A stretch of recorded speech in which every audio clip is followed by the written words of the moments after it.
Hello and welcome wherever you are in the world, in Europe, even in Russia, to this very special Purpose, Passion and Grit, the Goldster show where we talk to people who have a vision and a love, that's their passion, see mountains and turbulence that they need to conquer, that's their purpose, and have the stamina and courage to stay with it, that is their grit. The purpose, passion and grit of today's guest has a place in all our hearts, because he is a Russian politician, a democracy activist, and he is living in exile. He is the close friend and colleague of one of Russia's leading opposition figures, Alexei Navalny, who is currently serving a 9-year sentence in a maximum security prison. And last week, another figure, Ilya Yashin, was jailed for 8.5 years after he criticized the Kremlin's war in Ukraine.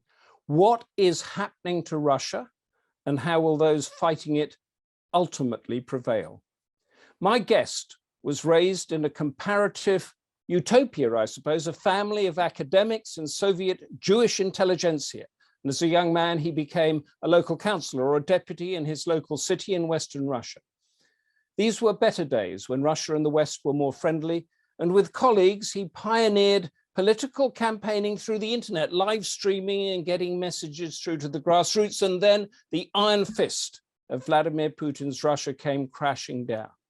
From exile and from prison, my guest and others are now preparing for Vladimir Putin's fall and the creation of a modern, more peaceful Russia. I do strongly believe that one day Russia will become a free and democratic country, a part of the European family where it belongs by its whole culture and history, he says. And on that note, welcome Leonid Volkov to Goldster, Purpose, Passion and Grit. Thank you so much. It's my great pleasure and honor to be here today. Thank you, Leonid. And currently, correct me if I'm wrong, you are in Vilnius, the capital of Lithuania, is that right? Yes, exactly. I'm in Vilnius. That's where we are now based, like hopefully for not such a long period of time, but we relocated the whole team of the Anti-Corruption Foundation from Russia last year, when last year we've been recognized a terrorist organization in Russia, so we couldn't operate anymore in our home country. We had to dissolve our foundation back in Russia, and then we moved it here to Lithuania, which was very friendly and welcoming, and we reassembled it here and relaunched our operations also in 2021 from Vilnius. That's really, now just explain to us the Baltic states. There's Lithuania, Latvia, and Estonia. They're tiny countries, aren't they? But they're protected from Russia. Explain that. Well, they're not that tiny, by the way. Like Lithuania is larger than Netherlands by Oh, is it? Goodness, yeah. By its area, Yeah. And yeah, they are. They indeed are part of Europe, part of NATO. They were smart enough because they also know very good how to live it like under threat from Moscow. They have been occupied by Russia after the Second World War. Actually, they have been occupied by Stalin in 1940. Yeah. They were forced to join the Soviet Union. And then, of course, after the end of the Second World War, they remained part of the Soviet Union. They regained their independence in 1991, and then they moved as quick as possible to become members of European Union and NATO. So, and now these three Baltic states are really successful Eastern European democracies. Yes, and do you feel safe there? Well, to what extent is it possible to feel safe? So, I mean, we are the political movement of Putin's main enemy. Our leader has been poisoned, is now in a maximum security prison, suffers there like enormously, and we are doing what he asks us to do. And all the projects that we here at the Anti-Corruption Foundation developed are are projects targeted against Putin and against his war. So Putin has a perfect knowledge of what we are doing. We are the largest anti-Putin organization. We have like more than 100 employees. We are very active. We have like some 15 million followers on social media in Russia, so which is a huge number of supporters. Incredible So number, yeah. Putin really considers us to be like a major threat, and of course it includes some risks for us. So we take some security measures, security precautions, but also we don't have to think about the security risks too much, because otherwise, well, that would paralyze our ability to work. And of course, our work is the most important thing. We are very much devoted to all our, well, operations. I want to get to it later on. I want to ask exactly what that is and ask your blueprint for Russia in the future. But firstly, I'd like to take you back to your childhood, how you were raised, and the period and atmosphere of your childhood, because I think you were 9 or 10, weren't you, when the Berlin Wall came down in 1989, and that issued in glasnost and the friendlier time with the West. Give us an idea of that time for you. So, yeah, I was raised in quite a typical family of Soviet academic intelligentsia. Like my father was and is a algebra professor, a mathematician at the Ural State University. So in my home city, Katerinburg is a large city, like 1.5 million people. It's Russia's fourth largest city. It's very well like developed economically, and it has been always a very liberal city. Also, actually, hometown for Boris Yeltsin, the first president of the independent Russia after the fall of the Soviet Union, and the city where, well, people used to live a very hard life during the Soviet times because of like everything was sparse. You really had to spend hours in lines to buy like bread or milk or some like very basic food supplies, but everyone was like really very much involved in the politics. It was very natural, like for all families at that point of time, in the end of 80s, just like to follow everything, to follow all the debate in Moscow during the perestroika times, all these Communist Party conferences where Gorbachev was struggling against Yeltsin. I don't remember exactly the fall of the Berlin Wall, probably because like the foreign policy events were of not that much importance for us in our city, but we all followed, and I remember it very vividly, like in my early childhood, like watching TV with my parents, like the party conference in 1989, when a competitive election was called for the first time, the first Soviet competitive elections in 1990, the presidential elections in the independent Russia in summer 1991, the putsch attempt of the like conservative military junta in August 1991, and the defeat of this junta. In August 1991, everyone was absolutely sure communism is over. Communism is over, and like Russia is facing like a beautiful future. We were naive. I mean, they were naive. I was just 10 years old, so I was naive by you were a kid, weren't you? Yeah. But it was very also like my parents and all people around who were just like celebrating the fall of communism, whom they were like really very tired of, were very happy, and of course no one expected what kind of difficulties the country will actually face, because the country has gone through two major turmoils at the same time. One is a change from planned economy to free market economy, like, and it was something. It was a shock for so many for so many families, for millions of people. Like, imagine, like, I mean, in the planned economy, you were supposed to have a profession and to do this through all of your life. the unemployment rate was officially 0%. Everyone was given a job and given a task. Like you have to produce 20 items of something every month. You don't care about how these 20 items are being sold. Does anyone need them? Does anyone want to buy them?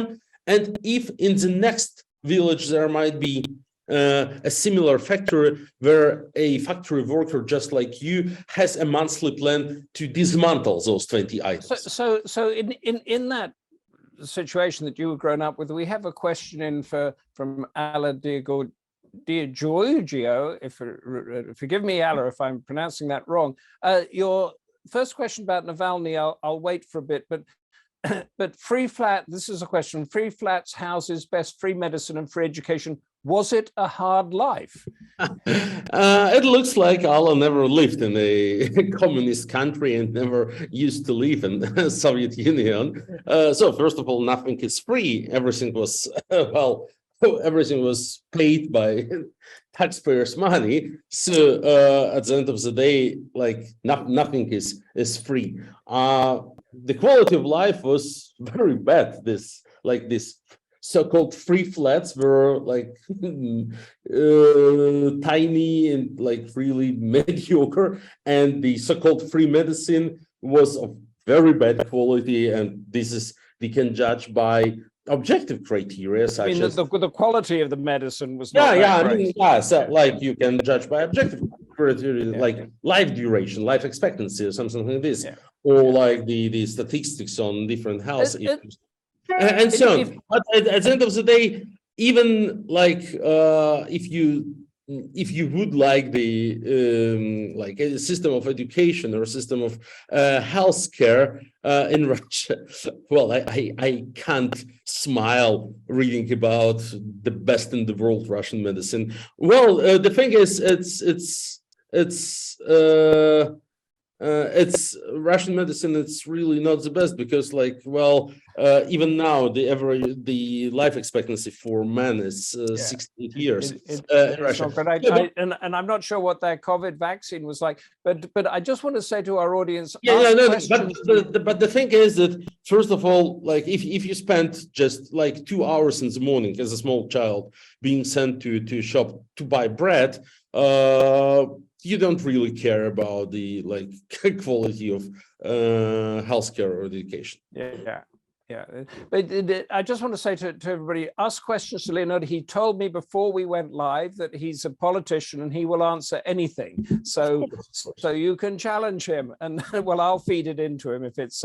Angie says there's no freedom to choose another leader, no freedom to travel outside of the Soviet Union either. When you were 10, say if we take that 1989, 9 or 10, then when did you start thinking the direction that your life wanted to go in, that your politics, your values? I just wanted to finish my thought that was like a bit interrupted by Alla's question. Like the first shock that Soviet people experienced there in 1991 was when the plan economy was dismantled and market economy took its place, and everyone was totally unprepared for.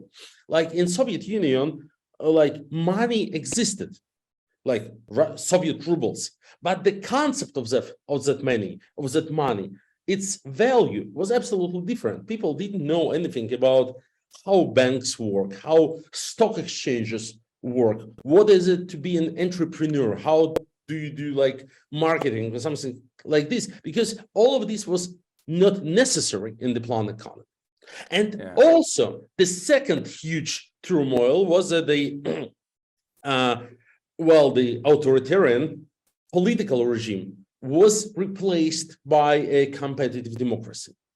These two things coincided in time, but they are different, and that's very important. We know about regimes that, for instance, transitioned from a single party to multi-party politics, remaining market economies.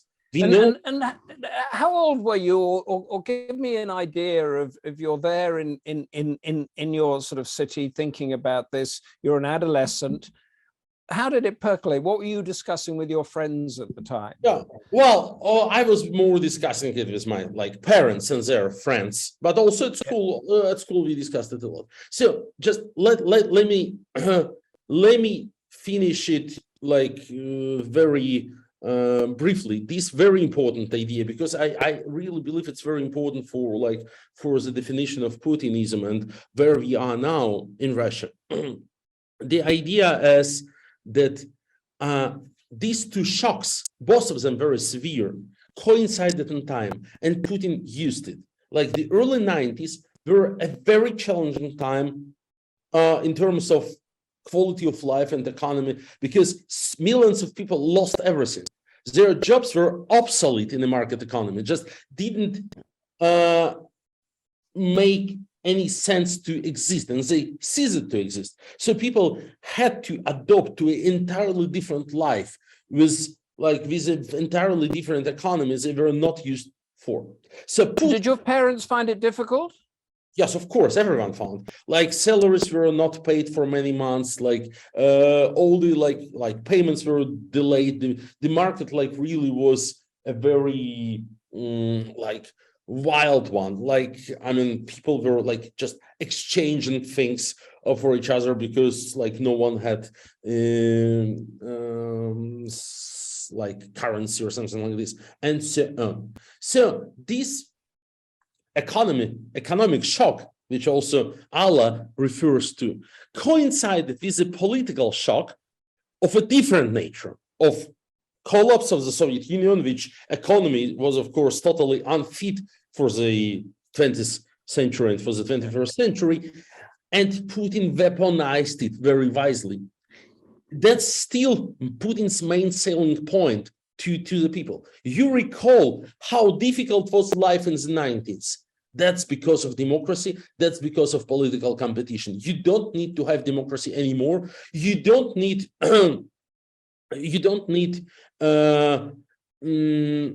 political competition, because you know what? When it happened, the times were so hard, economically, they were such a nightmare. So this is a blatant manipulation, a very naive one, very stupid one, but still you see people are buying it.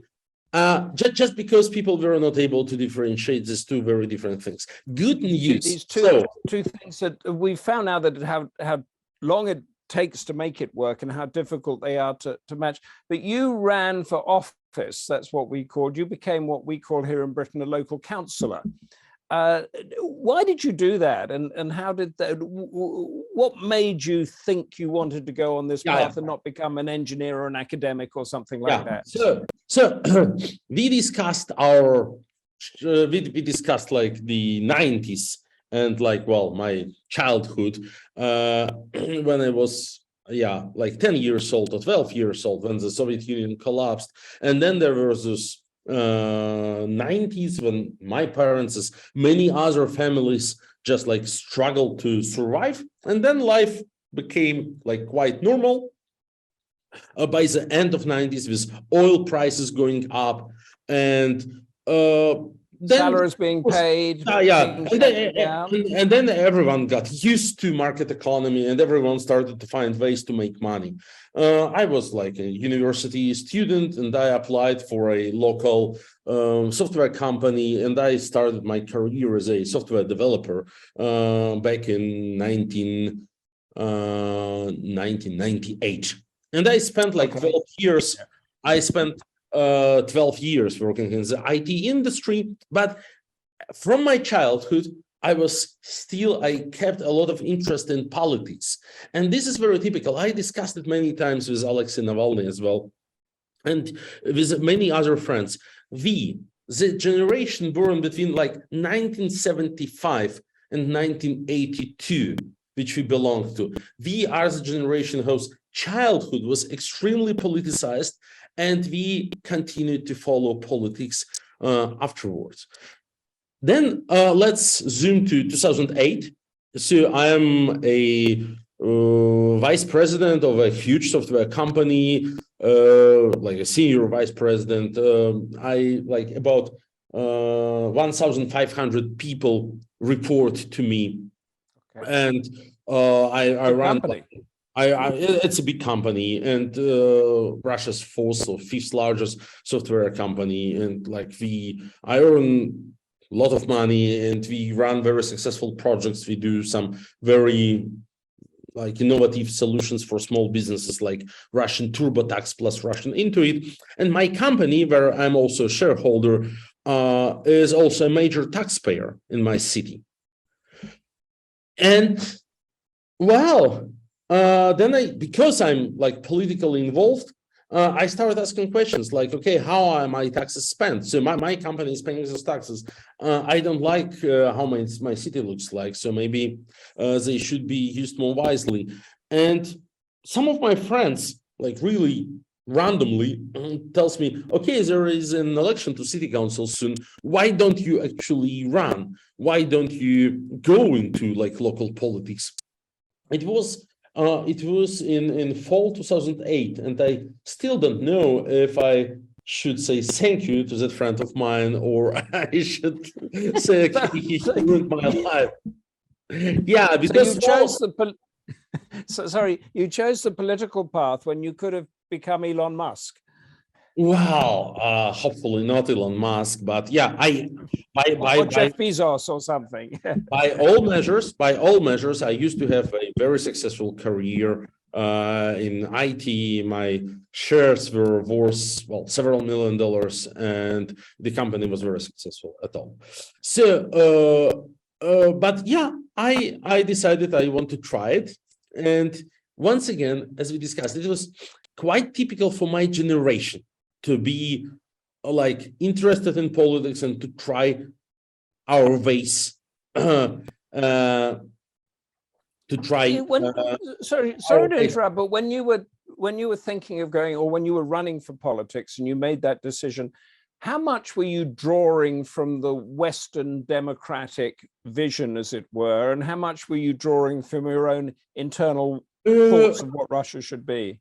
Well, so I used to live in the West for a while. So I spent a year in Germany as a high school student. Then I spent half a year in the Netherlands to study something, and so on. I traveled a lot, and so on. So of course I had an idea of how Western democracy works, how it actually could also work. I saw that Russia is enormously rich as a country. Oil and gas prices were enormously high at that point of time, and I saw that we are not getting our chunk, not ourselves, but also not the country, not the infrastructure. The infrastructure in our cities remained very poor, and the housing and the healthcare and education were very run down. Despite the fact that Putin and his people became already super rich by that point of time, around 2008. So by 2008, Russia made it to the second place in the world by the headcount of billionaires after US, because of the oil and gas money. But the quality of life, especially far from Moscow, was really. And how was your personal quality of life with your software company? Yeah, well, my personal quality of life was very high. by Russian standards, it was very high. Yeah, I was quite successful. Yeah. But my idea. Well, I have to admit, Tim. When I was running for office back there in 2008, I didn't have an idea to change Russia or so on, and no one had this idea. We thought, okay, the country is developing in the right way. The economy is growing, and the last 10 years between 1998 and 2008 were 10 years of uninterrupted economic growth. We just want to fix some things. We want to understand better how the system works. We as a younger generation, and we want as a younger generation probably to help the government to steer the country in a better direction. So I was not like I never voted for Putin, for instance. I never voted for United Russia, for his party, but I was not a revolutionary also. Okay, but interesting question from Angie. It says, how did things change for you as a Russian Jew after the fall of the Soviet regime and again into the Putin regime? Has that been a factor at all? No, I can't say this. So it was not like very important. I didn't really face anything like anti-Semitic, for instance, in my childhood. That would probably like cause me to think more about like how things are wrong around us. So it was and remains always a very important part of my self-identification, but it was not anything specifically reflecting on my like political career. So anti-Semitism is not a part of it. Your actual values and mind were somewhere else. You weren't fighting against something. It's existing, and now it is growing. And of course, now we see a lot of anti-Semitism in Russia. But for my childhood and early years, it was not something that like defined my way. And when did you realize you were you ran a very successful software company, you were running for your local council or deputy? When did you realize about the power of the internet? What you and Navalny, Alexei harnessed later on? When did you say, yes, this is the way to go? Well, as my company was developing like software for that was like internet based, I always knew actually how important the power of internet was. And in 2008, while creating my own political campaign, I decided to rely on the internet like a lot. I recruited volunteers for my campaign over internet. I ran a very like public blog about every my step on the campaign trail. I crowdfunded on the internet. I believe it was the first ever political crowdfunding campaign in Russia that I did there then in winter 2008, 2009. It was a bit inspired, definitely, by like Western practices. I read about Obama's campaign, which happened a few months before. So I read grassroots. I read about Obama campaign, and it was definitely a source of inspiration. Grassroots campaigning and crowdfunding on internet were taken from there. That is fascinating. So you were able to get your message to the grassroots without, campaigning through television stations, and that you got them straight in there. Yes, of course. It was a local election. My district had about 30 or 35,000 voters. So it was more of a like door-to-door campaign. So I just made like 82 or 84 like personal meetings. Like I went like to every like residential block in my district, and I just like told this. I just spoke to local residents first of all. Did you enjoy it? Did you enjoy that? It was January and February 2009. It was below 20 degrees, below minus 20 degrees in Ekaterinburg, which is like in Siberia, almost in Siberia, in Urals, like on the border between Europe and Asia. And well, but it was a very interesting experience, like really to leave my large, beautiful office and to go just to talk with regular babushkas at regular residential blogs. It was eye-opening. It was. I want to move on to your relationship and the work that you do at the moment with Alexei Navalny. Firstly, tell us, who is he? Well, so Alexei Navalny is a very talented and passionate politician. He's a guy who, first of all, thinks is a real like political animal who feels very good, like what people need and what people want. He's like really very connected with people, and he really believes in what he says. He really has his values. He really believes that Russia deserves better. This country, with its great history and great people, can be a proper, decent, successful, rich European country, efficient democracy, and so on. He believes, and I share his beliefs, that Putin is not typical, that it's an historical mistake, that Russia actually is designed to be like part of Europe, culturally, politically, historically. How did you meet Alexei? I met him in 2010. It was, like one of the conferences of democratic forces.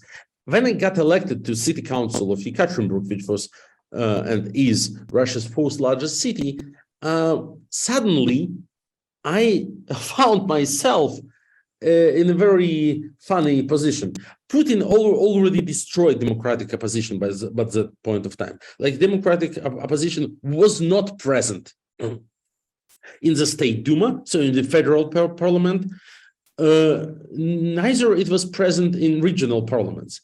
So being elected as an independent member of a city council of one of Russia's largest top cities, I kind of like found myself to be almost the top elected independent politicians in the country. All other members of my city council, like, we had 35 seats, and my 34 colleagues, more or less all of them, like, were members of United Russia, Putin's party. So you were the only opposition or the only independent member in the council? Yes. Goodness. And so I got noticed.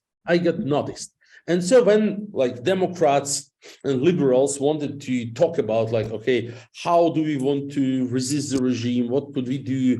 What are our ideas, like, to for the pro-democracy movement? They, of course, wanted that their conference wouldn't look like just like some people inside Moscow discuss something. They wanted to invite people from regions. They wanted to, like, invite other politicians, like, for the sake of representation. But there was not so many to choose from, and I was a very natural choice. So I started to get invited to, like, many conferences in Moscow, where, like, prominent old democratic leaders such as Boris Nemtsov, or former deputy prime minister who was shot dead in 2015, or Mikhail Kasyanov, the former prime minister, would sit together and discuss how Putin is wrong. And I went to a few of these conferences, and during one of them, and it was in June 2010, I met Alexei Navalny, who was my generation and so very different from these older folks who just discussed how Putin is wrong. I was still in the IT business, but at that point of time, both doing, like, being a local counselor, but also still working with my IT company. And for me, this, like, very concrete, very project-based approach was very dear and very understandable. Like, while Nemtsov and Kasyanov and others, with all due respect, like, discussed political statements they would make to contest some of Putin's actions, Navalny would think in terms of not statements, but actions. Like, okay, there is a problem. Let's think of a practical project that we can launch to tackle this problem, to address it, and also to solve it. So his approach was very different, and I like it very much. And you started to work together very soon. I mean, you teamed up with him such that you became his chief of staff in the next election, didn't you? You ran his campaign for him. Yes, he asked me to be his chief of staff in Moscow mayoral election of 2013. And yeah, I believe for the reasons that I had some IT knowledge, my own successful experience of campaigning on internet, on crowdfunding and so on, and also because I was not from Moscow, which was very important, because the Moscow political scene was like democratic scene was all stuffed with people who hated each other and had like very old, difficult story of difficult relationships. I didn't belong to this small circle, so I could work with anyone. And when did you realize, when did you and Navalny and those you were working with realize that politics were actually becoming life-threateningly dangerous and you had to move, or you were going to be jailed, or you were going to be attacked? Well, so I left Russia in 2019 in August, so 3 years ago, when criminal charges were pressed against me, and we realized that if I don't leave immediately, I'll just go behind bars. Before that, I've been arrested, like detained many times. I spent like over 220 days under arrest, but these were all like small punishments for like what they call running an unsanctioned rally, like unsanctioned protest rally or something like this. Now the new charges that they pressed like in August 2019 could yield me like 10 years prison time, and we discussed it with Alexei, and we decided I better leave because it was very important, like to keep the organization alive, to keep the organization up and running. Alexei Navalny is a team player. It's very important to understand. He's not just like a dissident, a sole vote of protest in like ocean of silence, but he was able to build a very capable political organization, like to create an organization that is large, runs many different projects, and is really, well, a pain in Putin's ass. Now we have amongst our guests somebody who I think does not share your views. I just wondered if you could address a couple of the points that they're raising. One of them is about, you mentioned him being poisoned, but says apparently he was drunk on this is Alexei, was drunk on the plane. And another one about a shooting in a nightclub in 2007. I'm sure you've heard these before. Can you give us? Yeah, but it would require a lot of context. But yeah, well, Allah also enjoyed living in the Soviet Union, which really makes her like belong to a different world than me. But yeah, a lot of people know she writes that Navalny was not poisoned but was drunk at the plane. The thing, it was the first line of the propaganda. Like when Navalny collapsed, when he fell into coma and the emergency landing was necessary to save his life, the first thing the Russian propaganda, this infamous TV host Vladimir Solovyov said, he was just drunk. Interesting is that Allah still sticks with that line of propaganda, while the official propaganda narrative has changed many times since. And it's very typical for how they operate. That's, if you recall, like the Boeing MH17 shut down in July 2014 with 298 people lives lost. They told, this is not us, these are Ukrainians, we saw a Ukrainian fighter. Then when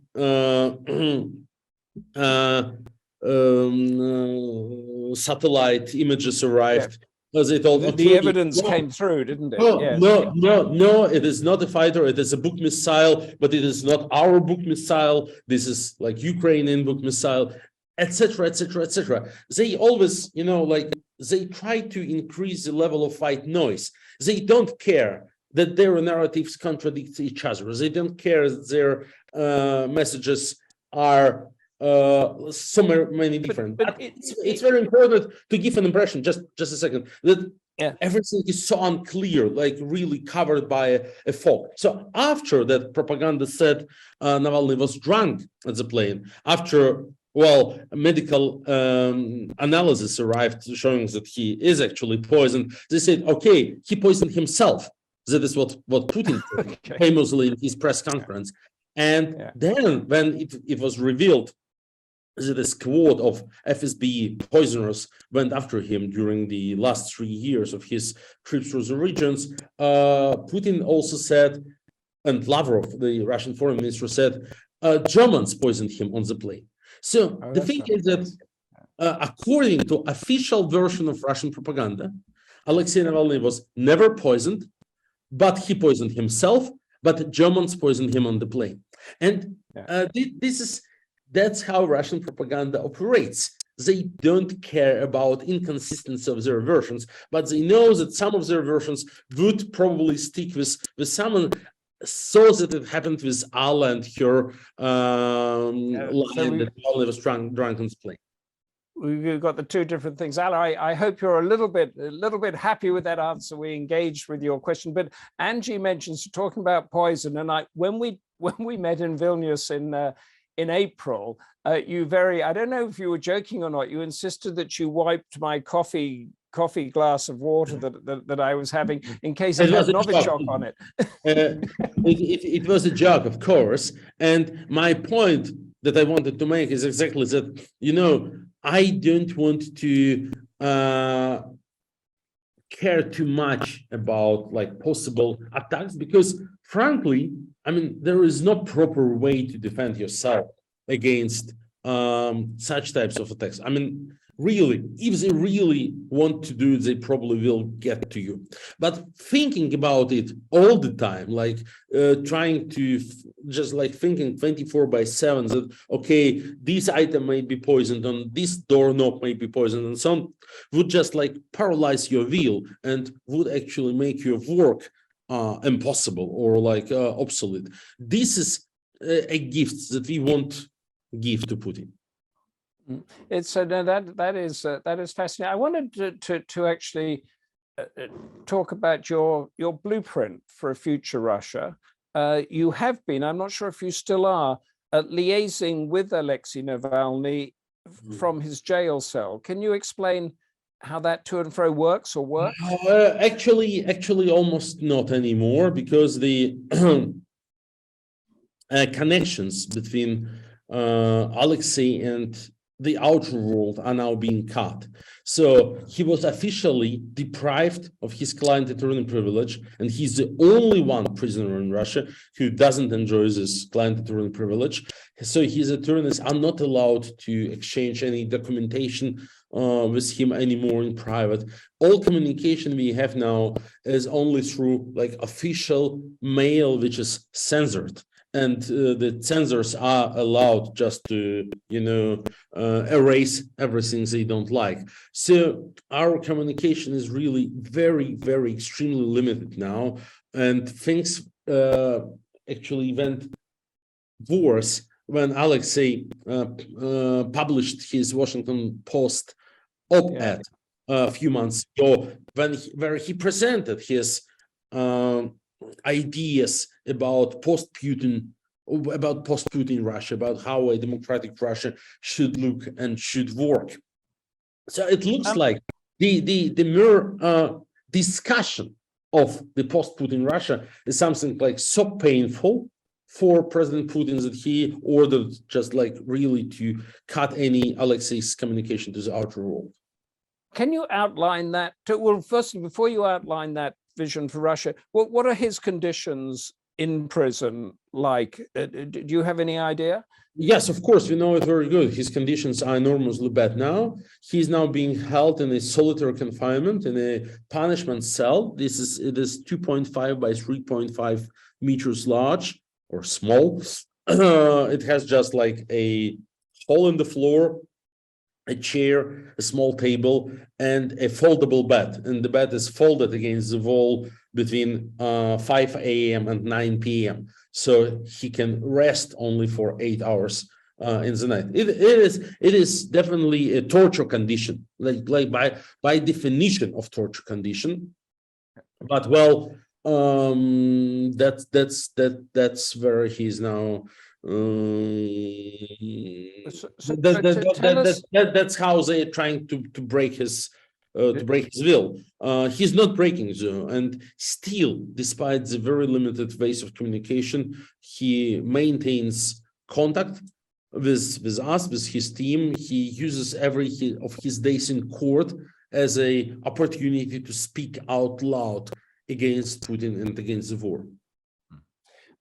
Give us in as much detail as you can. I mean, we had the fall of communism and the chaos that followed that. You mentioned these two things coming together, the market economy and the old system, and it didn't work.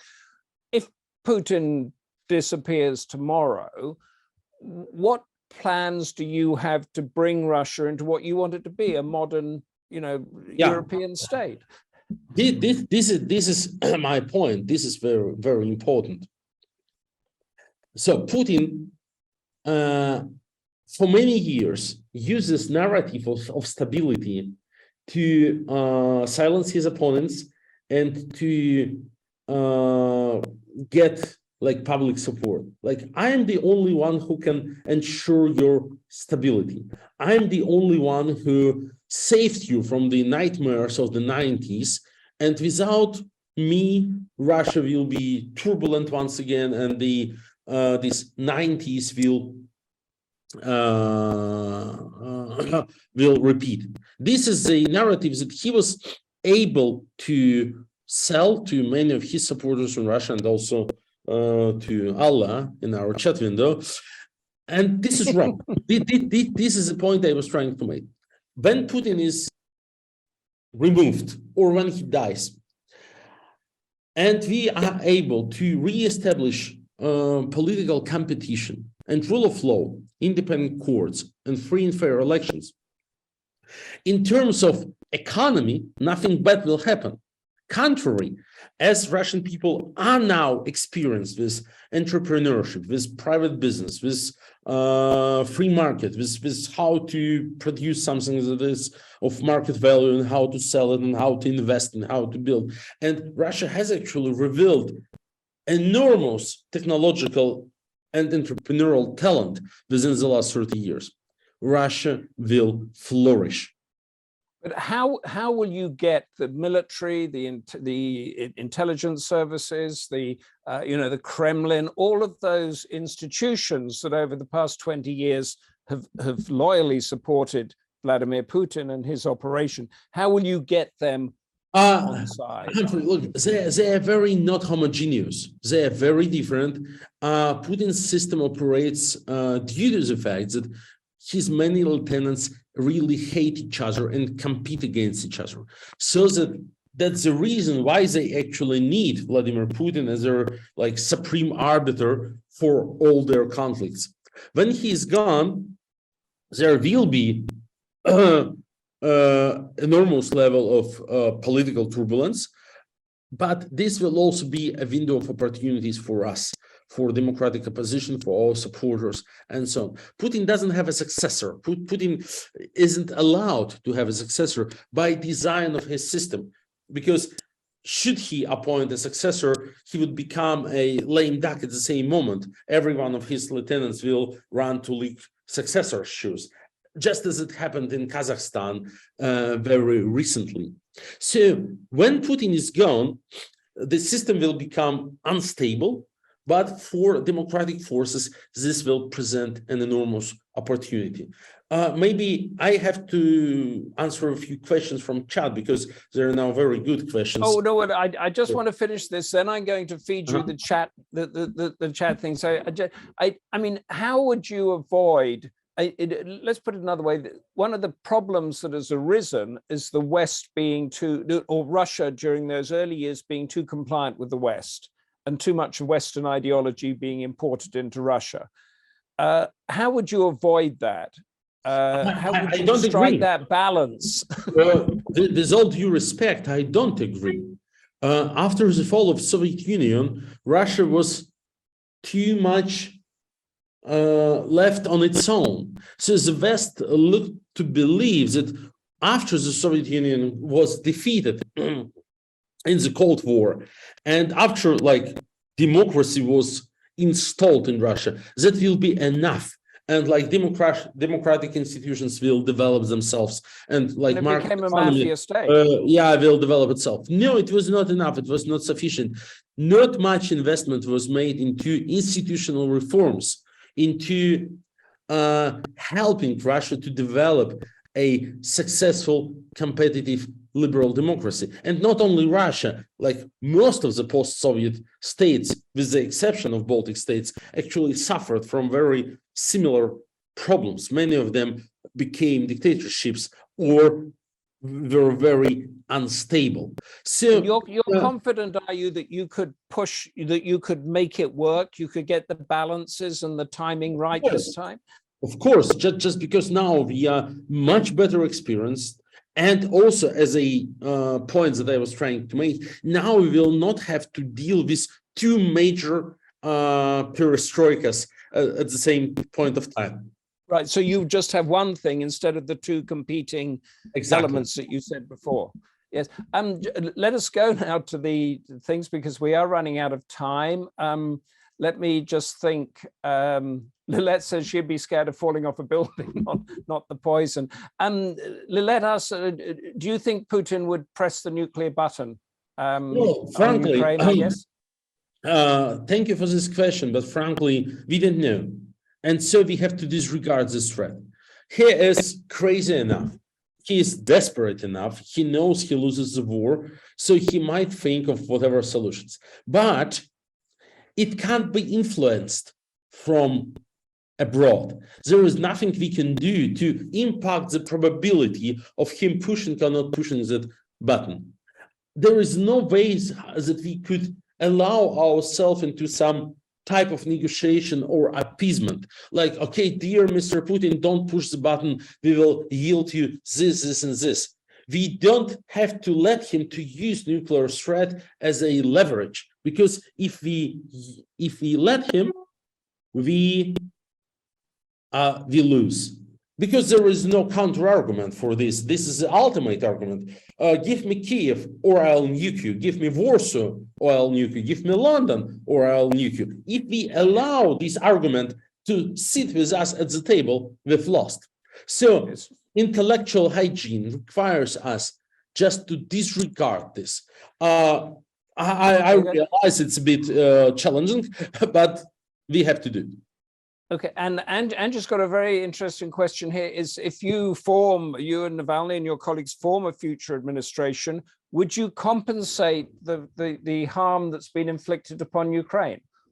Yes, of course. That's self-evident. That, I mean, Russia has caused enormous harm to Ukraine, and while lives lost can't be repaired, of course, the economic damage has to be repaired, and that's an absolutely obvious thing. And yes, the future Russia will be able to compensate because Russia still remains an enormously rich country, and all these international resources that have been and you would order an immediate withdrawal?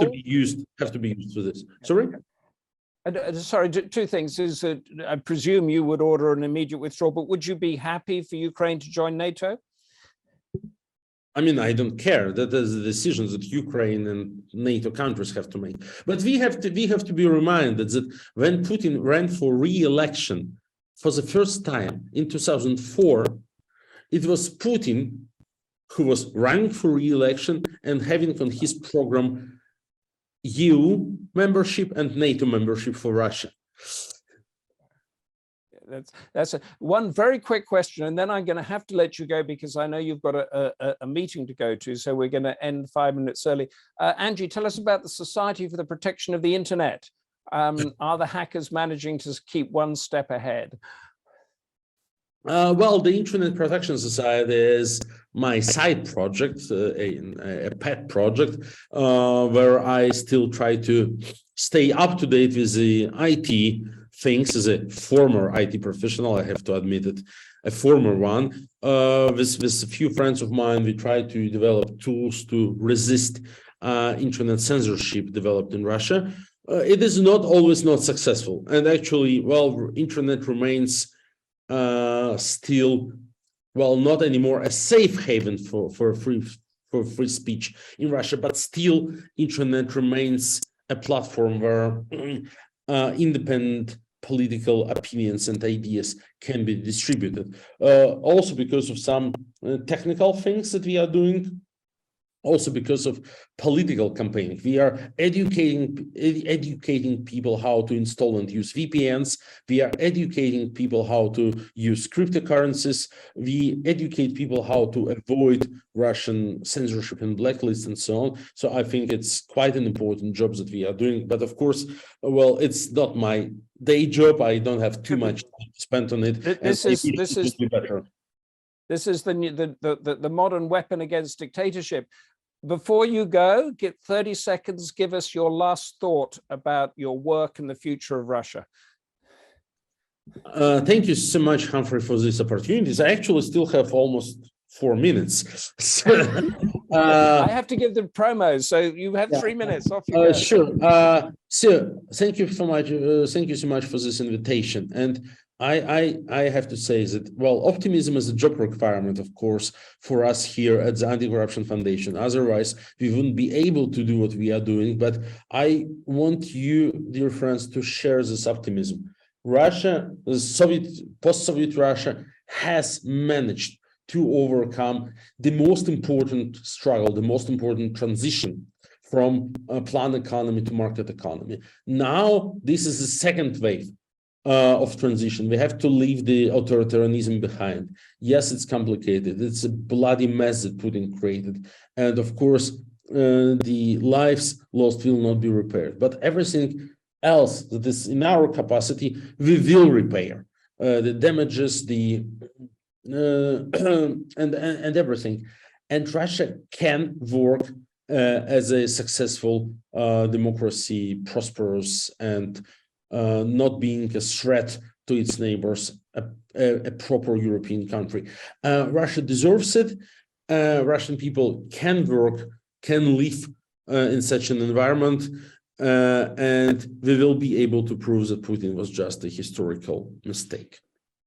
Thank you very much. And we said you've got a few more minutes. Would you like Russia to be part of the European Union?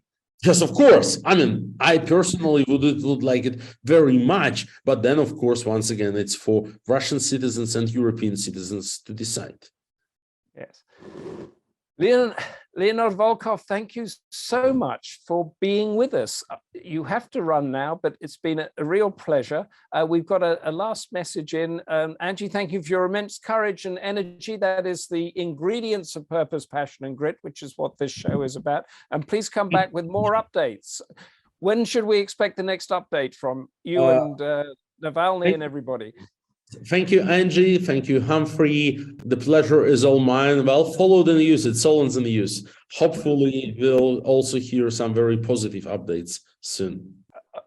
Okay, brilliant. We'll let you go. I'm just going to tell our wonderful audience about the promos. But Leonid, thank you so much. And we will keep in touch. And we'll let the Goldster audience know all your developments from now on.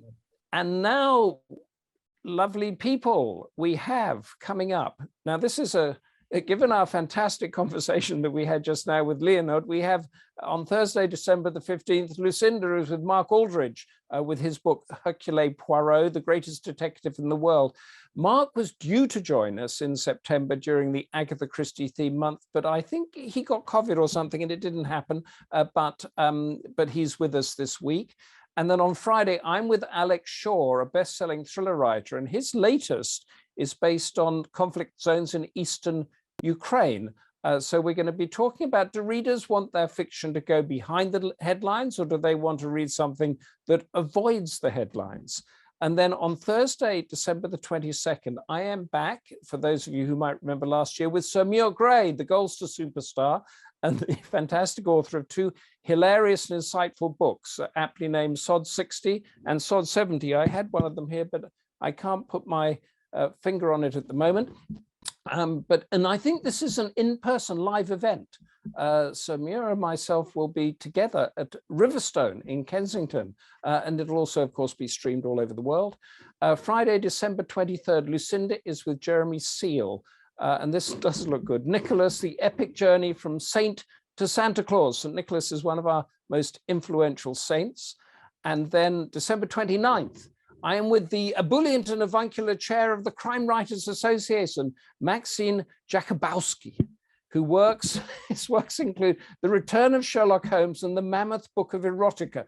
I never thought I would say those two things in the same sentence. Please join us then, December 29th. And December 30th, as I've said before, here it is. Our book of the month is Truman Capote's Breakfast at Tiffany's, a classic with a legendary movie starring Audrey Hepburn. It is a thin read, so watch it, read it, watch the movie, and we'll discuss that on December the 30th. So until later in this week with Lucinda, Time's Winged Chariot has approached, and what a wonderful insight into the life and struggles that Leonid gave us. I mean, for me, it was a fantastic learning curve. And thank you all for your comments, questions. Thank you, Alla, too. And I hope that we satisfied a little bit of your questions there, because it is the most pressing issue of our time. Until Thursday with Lucinda and Hercule Poirot. Stay curious, stay involved, stay reading, stay connected, and of course, stay Goldster. Goodbye. Bye.